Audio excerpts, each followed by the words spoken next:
David Hume will explain the difference that is extremely important to his philosophy in section 2 of his Enquiry concerning human understanding.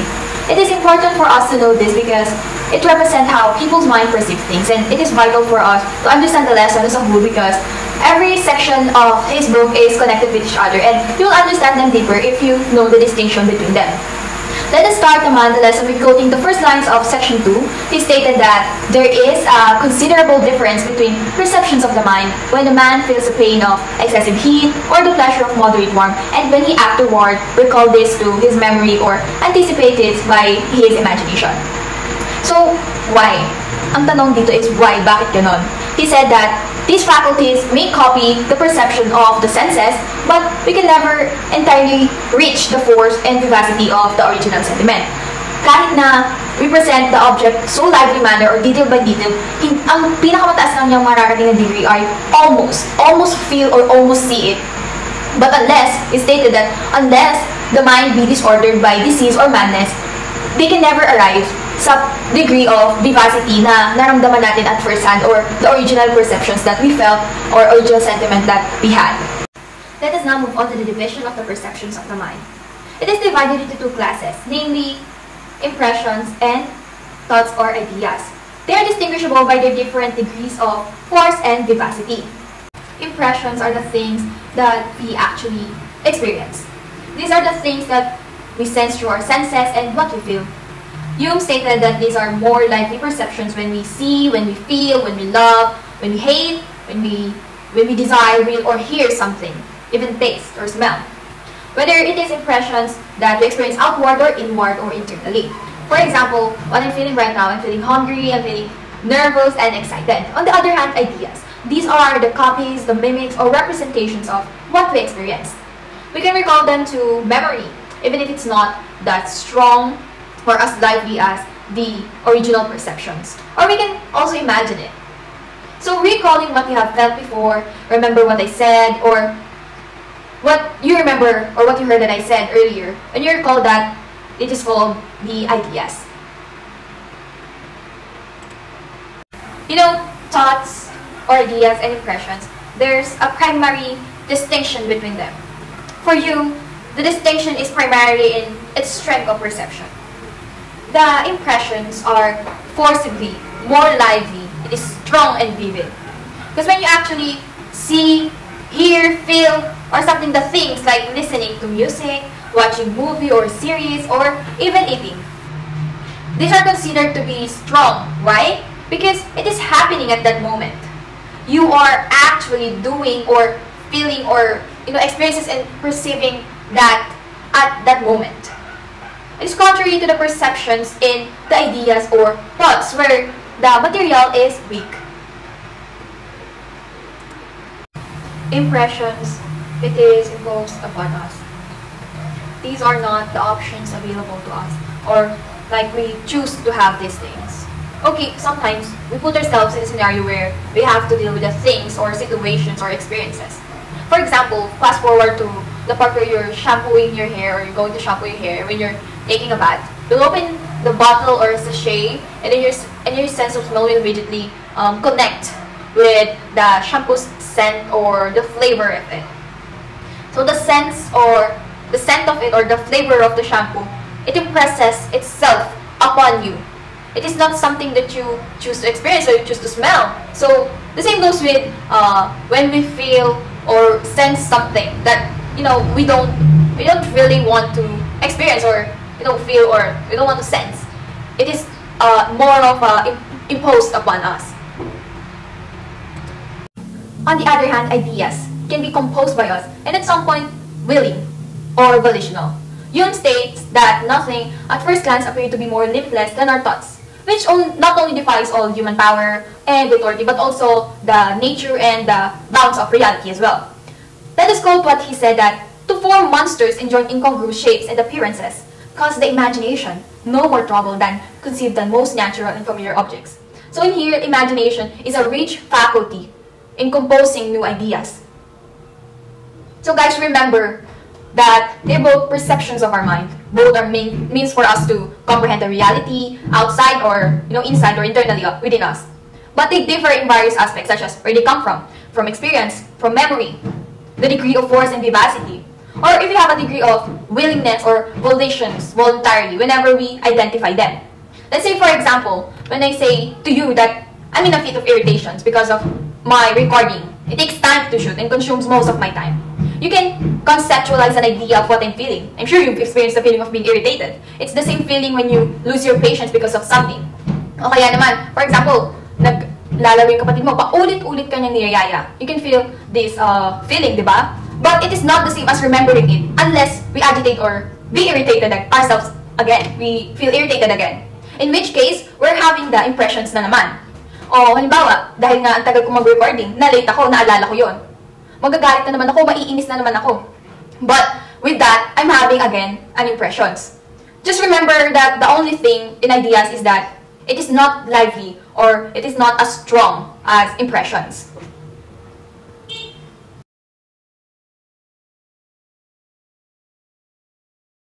So simple and complex ideas. Let us quote once again what David Hume said in the previous paragraph, that nothing at first view may seem more unbounded than the thought of man, which not only escapes all human power and authority, but is not even restrained or restricted within the limits of nature and reality. And to form monsters and join incongruous or bizarre shapes and appearances costs the imagination no more trouble than to conceive the most natural and familiar objects. He then stated that, but though our thought seems to possess this unbounded liberty, we shall find upon a nearer examination. Nearer examination that is constrained within extremely tight bounds. But how we do this? How do we do this? Well, we can do this when we augment, add something or create something, diminish and reduce, compound or transpose the materials provided by us by our senses and experiences. To understand this, he gives an example, the Golden Mountain. Have you ever seen one? Is that even a thing, or is that even exist? Is there really a mountain that made of shiny gold? Well, currently none. But can you imagine it? Of course, a piece of cake. Here, we only join two simple ideas, which we are familiarized with. The gold and the mountain, we are familiar with these ideas. By joining this, we can think of a golden mountain. You see, there is a connection between the ideas and impressions. Complex ideas, they arises from simple ideas. Simple ideas that we have previously drawn from our impressions. So, to know this, we need to augment, diminish, compound, and transpose.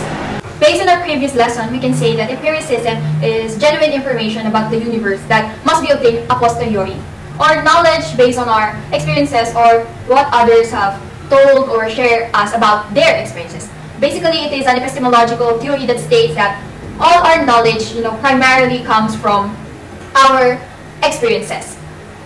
Empiricists believe that everything we know comes from external experiences, but we also have internal passions or desires or experiences, which David Hume believes play an important role. We can have internal impressions, just like what he gave as an example, being irritated or the feeling of being in the state of irritation. So we might say that experiences generally are the root of our knowledge, but it's not always, from the outside or external, but from both the external and the internal or outside and inside. Hume employs this strategy to attack ambiguous ideas that are essentially defined by terminology as well as abstractions or philosophical terms that people use without actually understanding what they mean. He then states that the purpose of this is to clarify. Purpose of this is to clarify the issues that people are having, an unending disagreement and discussions about. All ideas are faint and obscure. It is likely to confuse with other ideas. It is easily mixed up and distinct from impression that are strong and determined na yung idea niya. For example, gamitin natin yung kanina na irritation. It is one thing to experience that, and another kapag pinag-uusapan lang. Kapag napag-uusapan na ito, yung idea pwedeng maging magulo, especially kapag abstract siya. Abstract, are faint and obscure, abstract ideas.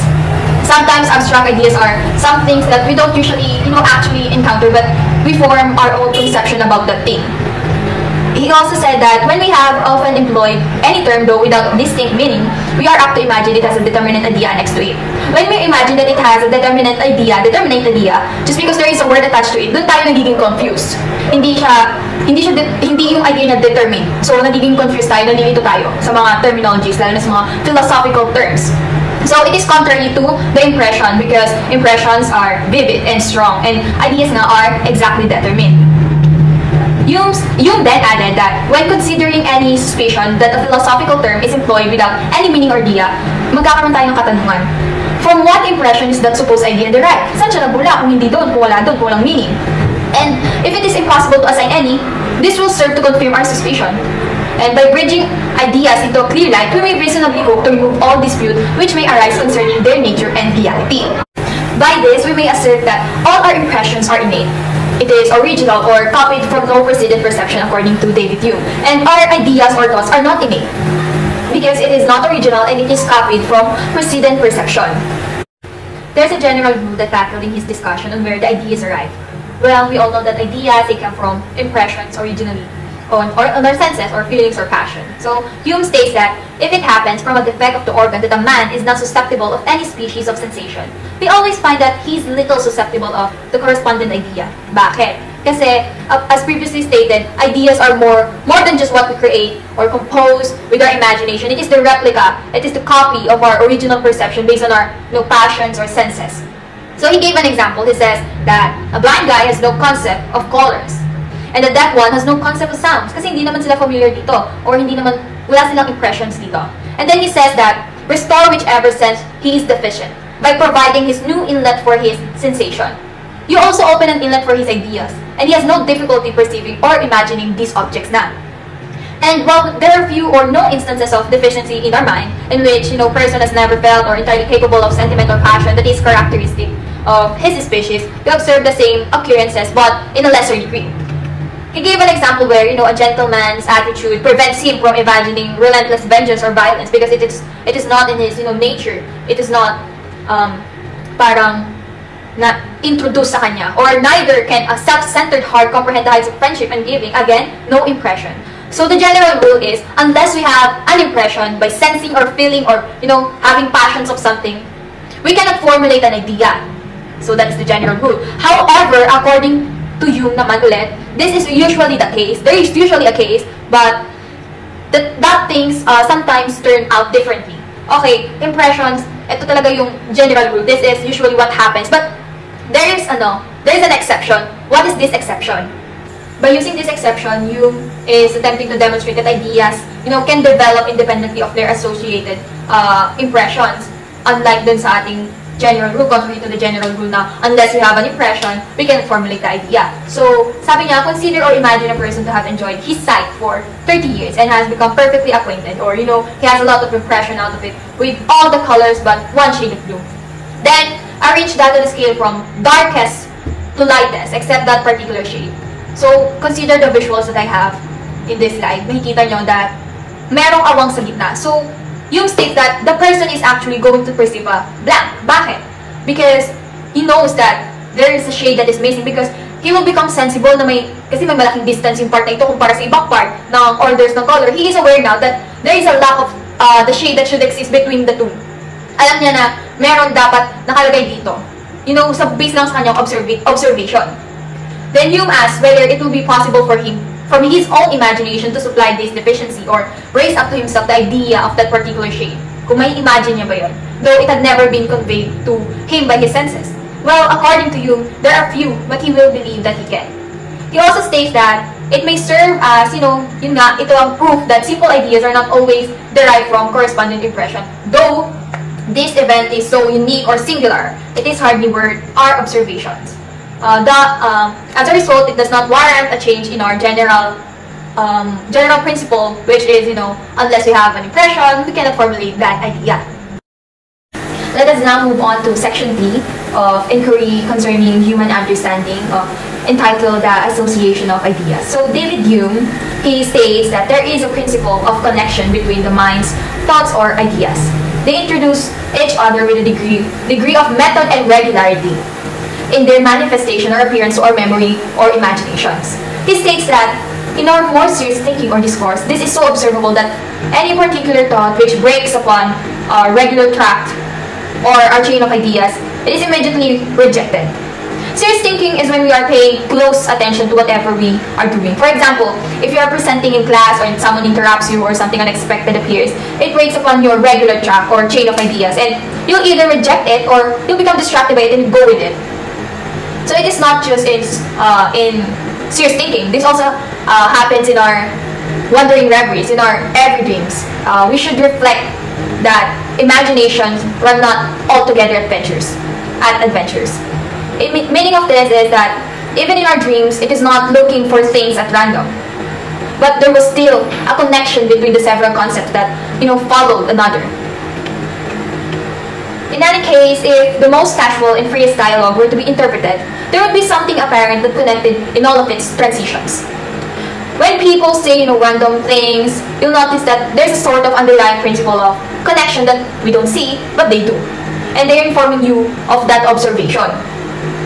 Next is the different languages. So he said that even when we cannot suspect the least connection or communication, it is found that the words, expressive ideas, the most compounded, do yet nearly correspond to each other. You see, languages hold common underlying connecting principles, allowing us to communicate among them, with that even if the connection isn't very strong or close. Words are the words that communicates an idea. Now we get to the question of, what are these principles of association of ideas? So, enumerating the association of ideas is a subject that seems to pique David Hume's interest. According to him, resemblance, contiguity of time or place, and cause or effect are the only three principles connection of ideas. Resemblance. Hume says that a picture naturally leads our thoughts to the original. So the resemblance simply provides a visual reminder of what the thing is or what it should be. An example of resemblance is a photograph. We sometimes think of pictures of our family or friends that are, that we place on a table in our room, and whenever we see the pictures, it leads us to think about the people in the pictures. As we look at the photograph, we thought and associate the people and even our memories with them. Contiguity.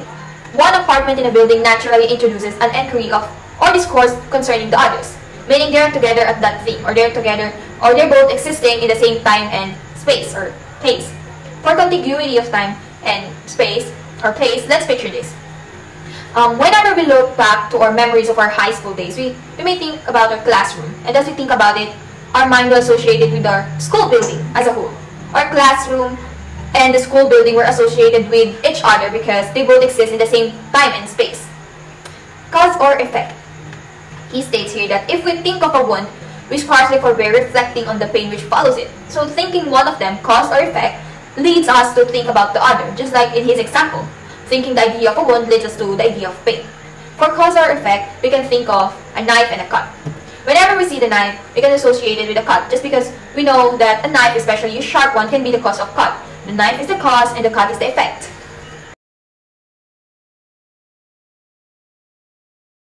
Now, we're going to proceed to section 4, skeptical doubts concerning the operations of the understanding. Hume started this section with the distinction of the two kinds of inquiry. According to him, all the objects of human reason or inquiry may naturally be divided into two kinds, which are the relations of ideas and matters of fact. But before we proceed with the discussion of these two, it is important to define inquiry first. Inquiry, according to the dictionary, it is an act of asking for information. Ibig sabihin, ito yung mga bagay na interesado tayo or curious tayo. For example, what am I going to eat later? Or, should I date this person? Those are examples of inquiry, and according to Hume, it has two kinds. Now we're going to discuss the first one, the relations of ideas. Hume also said that relations of ideas involves abstract reasoning, a priori. What does a priori means? It is a Latin term that can be translated as from the former. These are the knowledge that can be based on self-evident truth. To simply said, a priori doesn't need any experience. To further understand relations of ideas, an example is the mathematics. When we were asked 3 plus 2, we will intuitively answer 5. Why? Because we were taught the concept of addition. It doesn't need any kind of other evidences for us to prove that 3 plus 2 is equals 5. Another example is still part of mathematics, which is geometry. The statement, the square of the hypotenuse is equal to the square of the two sides of the triangle, shows relation that can be proved by an existing theory, which is the Pythagorean theorem. So, in short, relations of ideas are the proposition that can be discovered simply by thinking about it without relying on anything else in the universe. On the other hand, the matters of fact, it is everything that involves the reality and the experience in the world. Hume said that the evidence of truth is strong, but is less than the relation of idea. What does he mean? To understand this statement, let's give an example of a matters of fact. The sun will rise tomorrow. Lahat tayo mag-a-agree dito. At walang magdududa na bukas sisikat ang araw.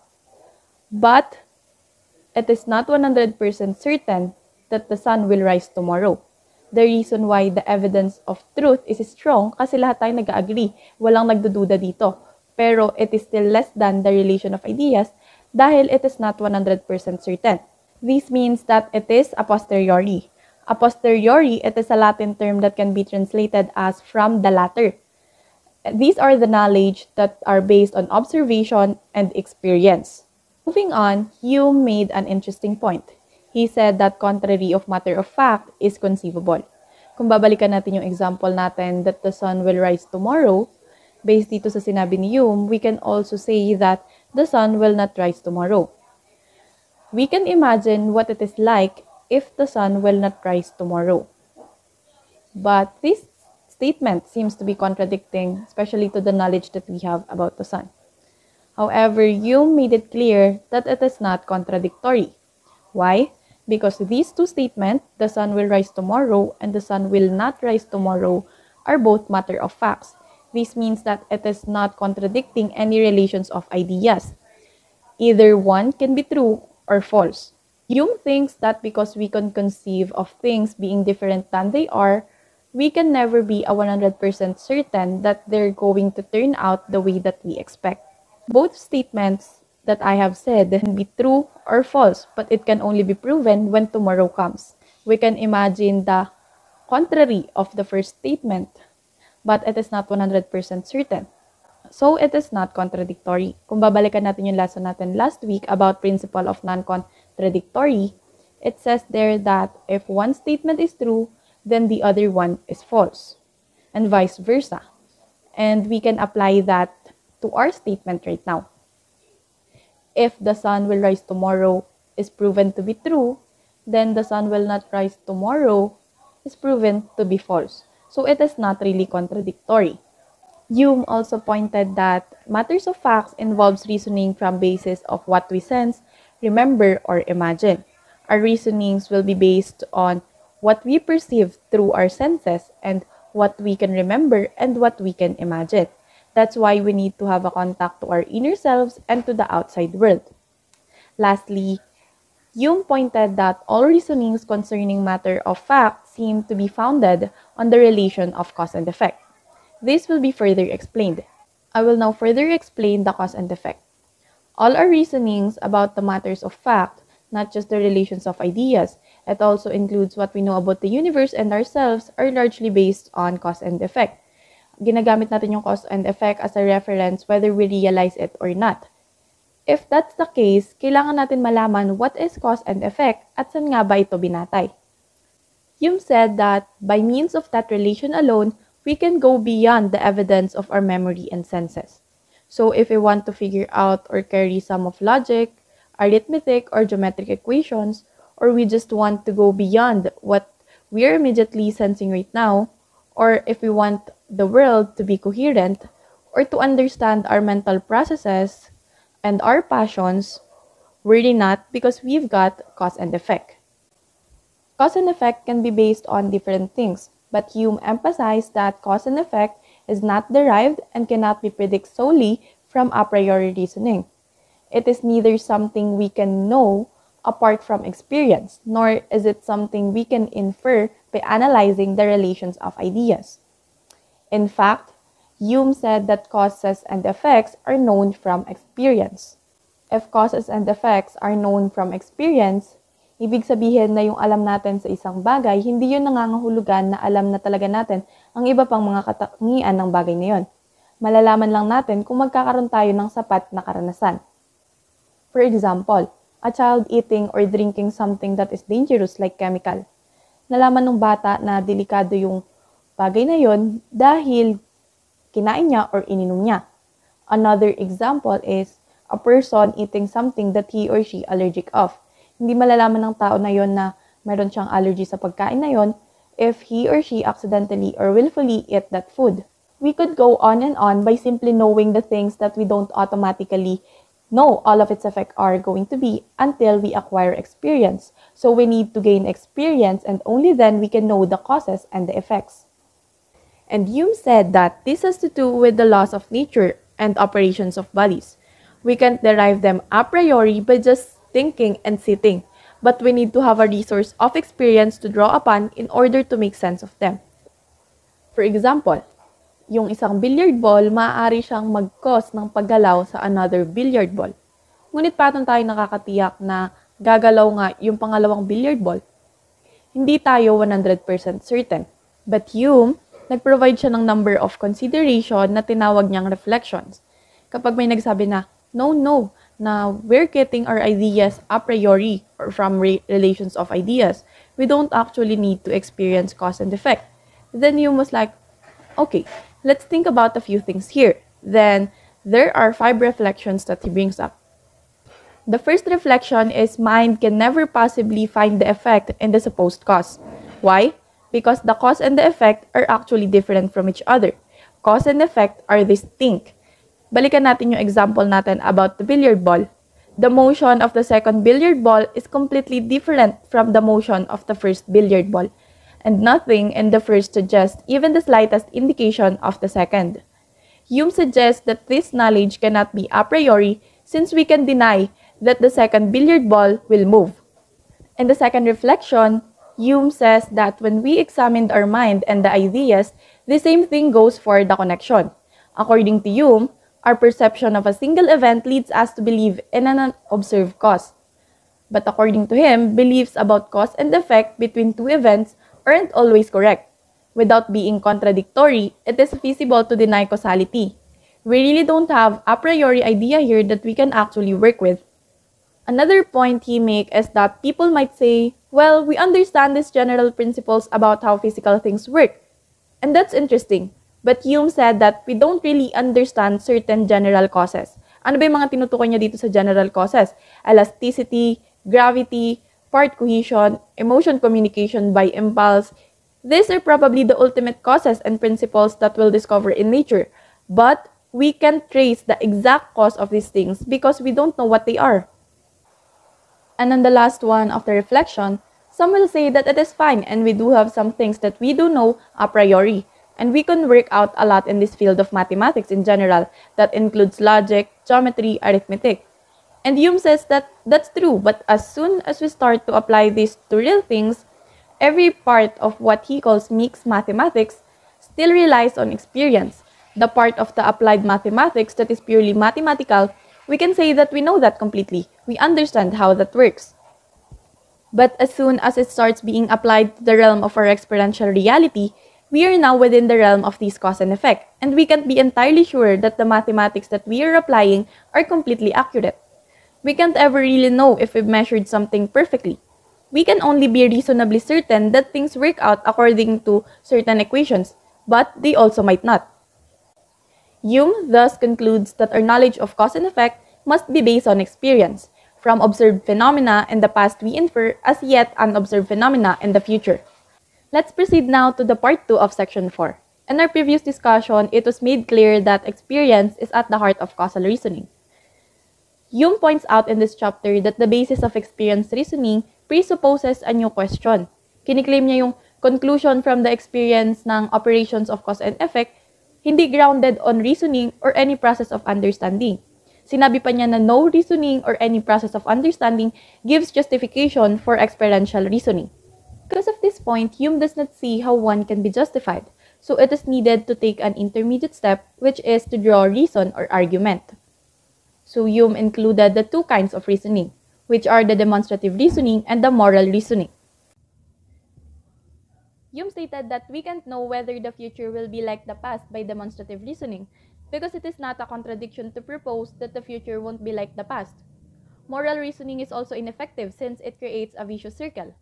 If all our future predictions are predicated on this principle, that the future will mirror the past, and that principle is inferred from previous experience, we can't be sure it will hold true in the future unless we assume it from the start.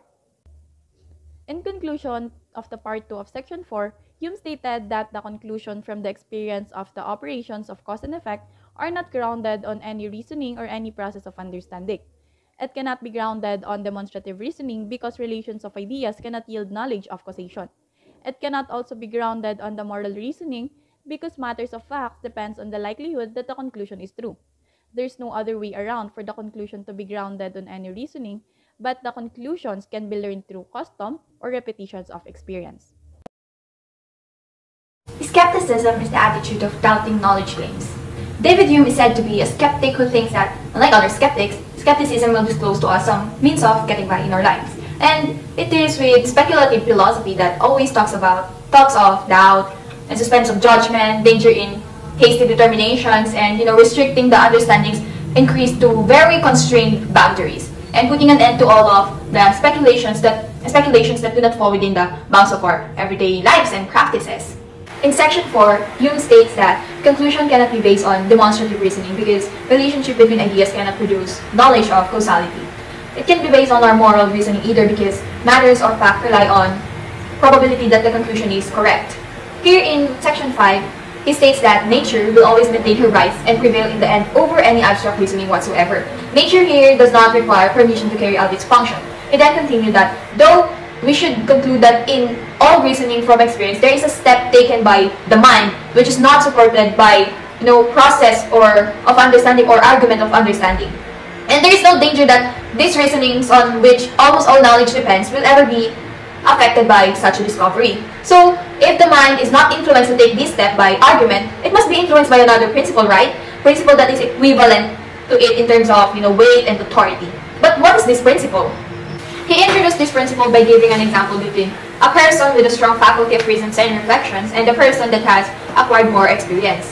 Consider a person, although having the strongest faculties of reasons and analysis, is suddenly brought into this world, and think that he is a person who can reason things out. What do you think would he observe? Well, Hume states that he would immediately observe a continual succession of objects and one event following another, but hanggang dun lang siya. He wouldn't be able to discover anything further. He would not be able to reach the concept of cause and effect by any reasoning initially because the operations that perform in this does not appear to his senses, nor it is reasonable to conclude merely because one event in one instance precedes another, that therefore the one is the cause and the one is the effect. Because something is absent from him, he would not be able to make sense of it, or he would not be able to perceive the world as we do. In other words, Hume says, without greater experience, such a person could never apply his conjecture or reasoning to any matter of fact, or be certain of anything other than what was instantly available to his senses or his memory. Let us read this passage by Hume. So he says that, consider again that he has acquired more experience and has lived so long in the world as to have observed familiar objects or events to be constantly conjoined together. What is the consequence of this experience? What is the result of this? The man immediately infers the existence of one object from the appearance of the other. Yet he has not, by all his experience, acquired any knowledge of the secret power by which the one object produces the other. Nor is it by any process of reasoning he is engaged to draw this conclusion. But still, he finds himself determined to draw it. And kahit na he should be convinced that his understanding has no bearing sa operation na to, he would nevertheless continue in the same course of thinking. So bakit? Sabi ni Hume, there is a principle which compels him to form such a conclusion. Ano ang principle na to, di ba? Ito yung tanong, what is the principle that Hume is talking about in his, in this section? Well, he's talking about the principle of the custom or habit. Custom or habit. The repetition of any given act or activity results in a propensity to renew the same act or operation without being prompted by any reasoning or understanding process according to Hume. Propensity is the tendency to have something to go in a certain way, like, there is a propensity that when you go out of the house, you will see someone wearing a mask. That is propensity. So this propensity is the effect of what? Of custom. Custom, ito yung set of beliefs about things that are accepted generally or even if not generally, accepted without question. Example, kung nagbibless tayo sa nakakatanda sa atin or when we're using opo and po when talking to them, that those are customs. So by employing that word according to Hume, we pretend not to have given the ultimate reason for such a propensity. We only point out a principle of human nature which is universally acknowledged and well known by its effect. Okay, we all agree that this occurs, this happens, but do we know how this occurs? No. So perhaps we cannot go any further in our investigations or claim to offer the reason for this cause. Instead, we must accept all this as an ultimate principle to which we can ascribe all our findings based on experiences. We then stated that. But Hume is more intrigued by how, from our daily experiences or daily life, this thing works. Take, for example, the constant conjunction of two objects that leads us to expect the one from appearance of the other. For example, the flame. It is constantly conjoined with heat. When we see flame, we are assuming or we are certain that it is hot. Or take, for example, weight and solidity. We always think that solid objects, they weigh. So when we try to lift a boulder, the big rock, we will be shocked if it does not weigh. Props lang pala, di ba? Kaya magaan. So that is the concept of that. Next naman, it is a great guide of human life. Custom makes our experience helpful and lead us to expect a similar sequence of events in the future as we have seen in the past, and we depend on this to make our world reasonable. As what Hume said, we would be completely oblivious to matter of fact beyond what is immediately available to the memory and senses if we are not influenced by customs. So customs or habit permits us to move beyond the resources given by prior occurrences that happen to us or what we're immediately experiencing within our senses presently. He also added that we should never know how to adjust means to ends or to employ our natural powers in the productions of any effect. There will be an end at once of all actions as well as of the chief part of speculation. We need this principle to be able to use ourselves to achieve things in any setting. The conclusion of the whole matter, as Hume states, is that he claims that beliefs in matter of fact, that is empirical things in the world or real existence, come from a combination factors. So what are these factors? It is obtained from some object from our senses and memories, which we then combine with the principle of customs or habit, customary conjunctions, to obtain the connections. In part 2 of section 5, Hume discusses the nature of belief. In philosophical perspective, we can't define belief, but at least we can describe it. According to Hume, belief, it is produced by object present to senses or memory and some principle of association. That said, we have some sort of object that is either present to us in sensory experience or within ourselves, or we feel like a passion for, or it is something we are remembering or calling to mind, and then we believe in something else as a result of it. To understand belief, Hume compared it to fiction. There's a difference between these two. But before we proceed to comparing these two, let's have a simple exercise and practice our imagination. Let us imagine the scenario. You are in the sea. Imagine the blazing sun facing the big blue ocean. Imagine the kids laughing and playing with each other. Imagine the mother shouting not to go too far. Imagine your feet covered with the sand. Imagine running towards the sea and swimming immediately. Imagine the water splashing through your body. Can you imagine the scenario that I have said? That scenario, we might imagining it from our previous experience. So yung ginawa natin, it is imagining, getting the tiny details of stuff, combining them together into something that is like experience, but it is not an experience. We only visualize through our senses, and that's what Hume called fancy or fiction. According to Hume, nothing is more free than man's imagination, which would only be restricted by its basis, namely the experience. The assumption that objects and events are causally related may be due to its nature as a creative capacity. For example, in our imagination, we can join the head of a man to the body of a horse. Or as we all know, if we have an idea, it is centaur in Greek mythology. But it is not in our power to believe that such an animal has ever really existed. It is not a belief, but just a fiction. On the other hand, belief, according to Hume, it is a sentiment or feeling that doesn't depend on the will. What does he mean by that? We use our will when we direct our imagination, like, hey, think about this thing. We're doing so just for the pleasure when we were letting our mind wander and our imagination is coming up with daydreams like, I want to win in the lottery. We imagine ourselves winning the lottery. We can think of anything that is pleasant to indulge, but we don't believe in any of them. It is just our will to stay in the daydream because maybe our life sucks. So the feeling and sentiment plays a role in belief. It is said in the book that we can't define this sentiment, but we can describe it. And Hume, he described it by saying, belief is nothing but a more vivid, lively, forcible, firm, steady conception of object than what the imagination alone is able to attain. To sum it all up, fiction is the result of pure imagination, which allows us to create up all kinds of ad imaginary based on our basic perceptions, such as unicorns, alien civilizations, and so on. Belief, it is a synthesis of imagination and uncontrollable emotion that leads us to believe that our fantasies are based on reality. When a memory or sensory sensation is vivid in our brains, the power of habit prompts us to imagine something with which that impression is regularly associated. This power of habit shapes our beliefs, transforming them into a more vivid, forceful, and firm version of our pure imagining. Now that we talked about belief, how it was described and compared to fiction, another point Hume wants to talk about are the principles of association. It was discussed a while ago. So what are these three principles of association? It is the resemblance, contiguity, and causation. And he tells us that these are the three main ways in which we connect our ideas together and move from one which is present to another which is absent, bringing them into our scope of influence. Then Hume asks, does the three principles of association of ideas provide belief? First is the causation. This has been addressed extensively in relation to the previous section. And Hume claims that it may be reduced to constant or customary conjunction and that he is defying the nature of customary habit and establishing belief. So he asks, how about the other principles? We are going to discuss the resemblance and the contiguity. And now let's talk about resemblance. Just like how it was defined a while ago, resemblance it is when a picture naturally leads our thoughts to the original. How does resemblance provide belief?